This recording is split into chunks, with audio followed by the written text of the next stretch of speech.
0,75. ¿Ya? 0,75. Entonces ahí ya ustedes se van a ir aprendiendo por algunos valores. 0,75. ¿Ya? Veamos otro ejemplo. Por ejemplo, uno bien sencillo. El 1/2. ¿Cuánto equivale? 1 dividido 2. 0, ¿cierto? Agrego la coma, le agrego el 0. El 2 en el 10 cabe 5. 0,5. Entonces el 1/2 es lo mismo que 0,5. ¿Sí? Y ahí está.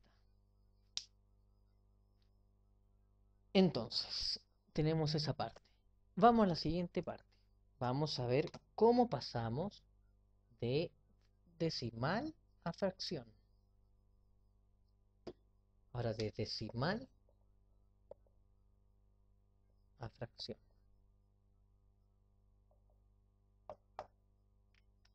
Bueno, teníamos ya escrito que, por ejemplo, el 1/2 era igual al 0,5.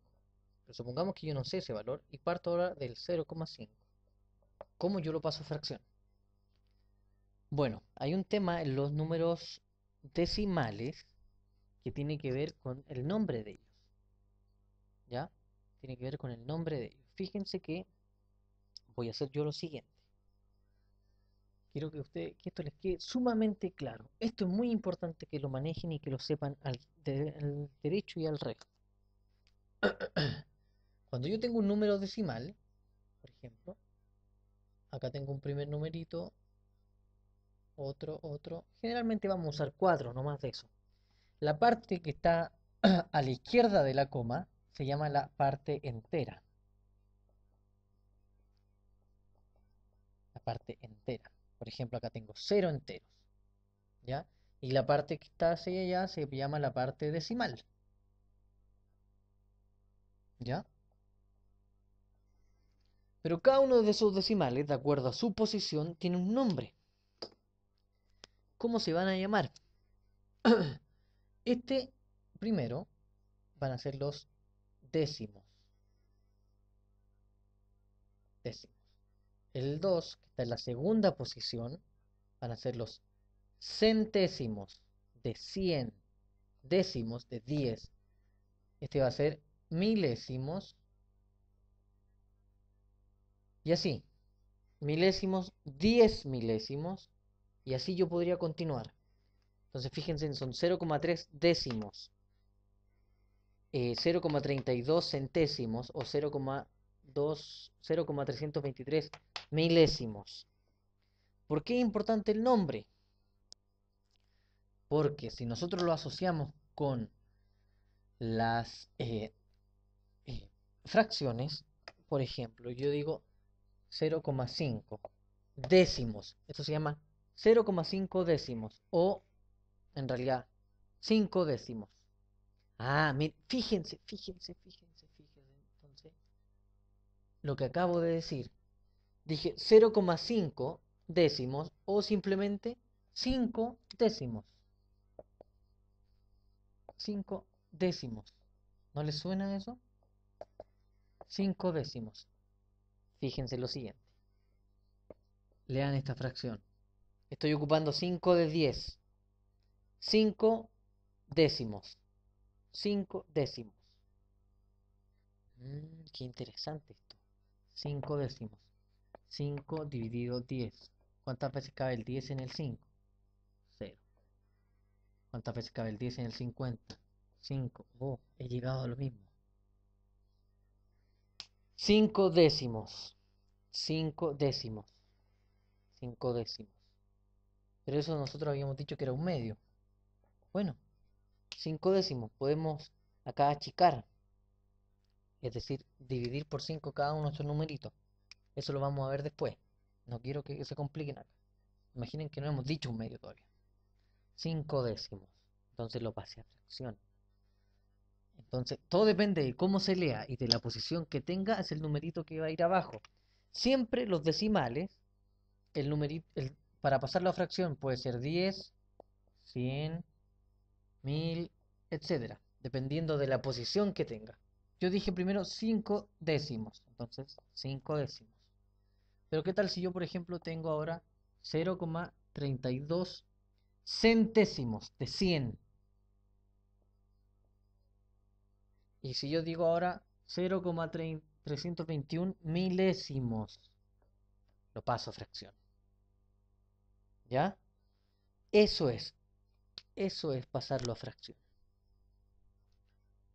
Entonces puedo pasar los decimales a fracción. En algunos textos, si ustedes lo buscan, estas fracciones se llaman fracciones decimales también. ¿Por qué decimales? Porque solamente están partidos por 10 o múltiplos de 10. 10, 100, 1000, ¿ya?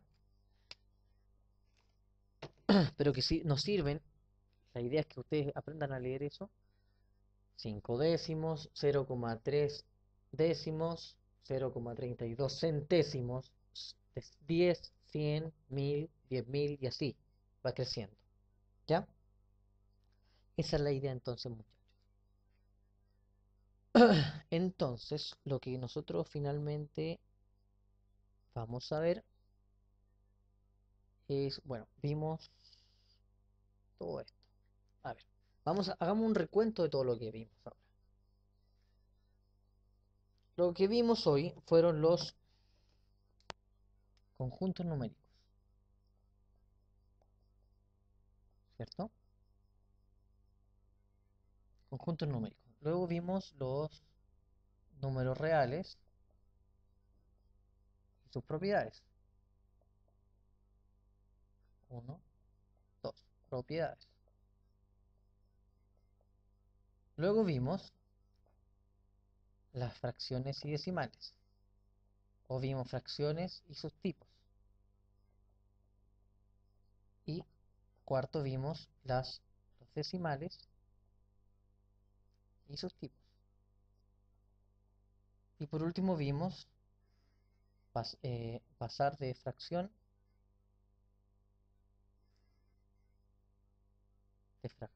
a decimal y viceversa. Y viceversa. ¿Ya? Eso fue todo lo que acabamos de ver hoy día. Entonces, la guía de ejercicios que viene a continuación, que ustedes tienen que resolver de esta unidad, va a incluir cada una de estas cosas. Entonces, en la siguiente clase, nosotros vamos a ver, bueno, quiero que les quede claro esto, todo lo que hicimos hoy día. En la siguiente clase, nosotros vamos a ver, fíjense que lo último que vimos fue pasar de fracción a decimal, pero las fracciones más sencillas. Después vamos a ver cómo pasar un decimal, y también vimos cómo pasar un decimal a fracción sencillo. Pero ¿qué pasa en los casos en que es periódico? ¿Cómo lo transformo a decimal? ¿Cierto? ¿Qué pasa cuando aquí tengo, no es 0 y es más grande que 0? ¿Qué pasa si es un semiperiódico? ¿Cómo lo paso a fracción? ¿Mm? ¿Qué pasa si yo tengo una fracción de este estilo? Y me va a dar esto 0,333. ¿Cómo lo escribo en decimal? Lo escribo como 0,3. Esto es lo mismo que un tercio. Esa es mi pregunta. Todas estas cosas las vamos a resolver en la siguiente perdón, en la siguiente unidad. Y también vamos a ver lo que son las operaciones en fracciones y decimales. ¿Ya? Por lo tanto, ahora no les va a entrar nada de suma, resta, multiplicación, división, ni de decimales ni de fracciones. Solo vamos a ver algunos ejemplos sencillos de cómo pasar de fracción a decimal, de que identifiquen los números a qué conjuntos pertenecen, si pertenecen a más de uno, ¿ya? Porque fíjense que si yo tengo el 4, pertenece a los números reales, obviamente, pero pertenece también a los números enteros, porque son enteros positivos, y también pertenece a los naturales, porque es un número natural. Entonces pertenece a todos esos al mismo tiempo. ¿Ya? ¿Y eso cómo ustedes se fijan? Bueno, de acuerdo al diagrama de Venn que nosotros vimos al principio, primer dibujito, ¿ya? Y este, bueno, también pertenece a los racionales, también lo puedo escribir como una fracción, 4 partido por 1, que tomo fracción. O como decimal, un entero es 4,0, cuando usted le colocan nota, eso es lo mismo que 4, simplemente. Entonces también lo escribí como una decimal o como una fracción. Correo del programa de Archile para poder respondérselas lo antes posible. Lo otro que les quiero pedir es que sean puntuales con sus trabajos y por favor, insisto, si tienen dudas en sus tareas, en la unidad, si no le ha quedado claro algo, por favor envíenlo antes de la fecha en que hay que revisar las tareas, porque si no van a quedar reprobados y van a tener que hacer un nuevo trabajo. ¿Ya? Eso es por este momento en esta unidad y espero que les haya quedado claro y nos vemos en un próximo encuentro. Que les vaya muy bien y muchas gracias.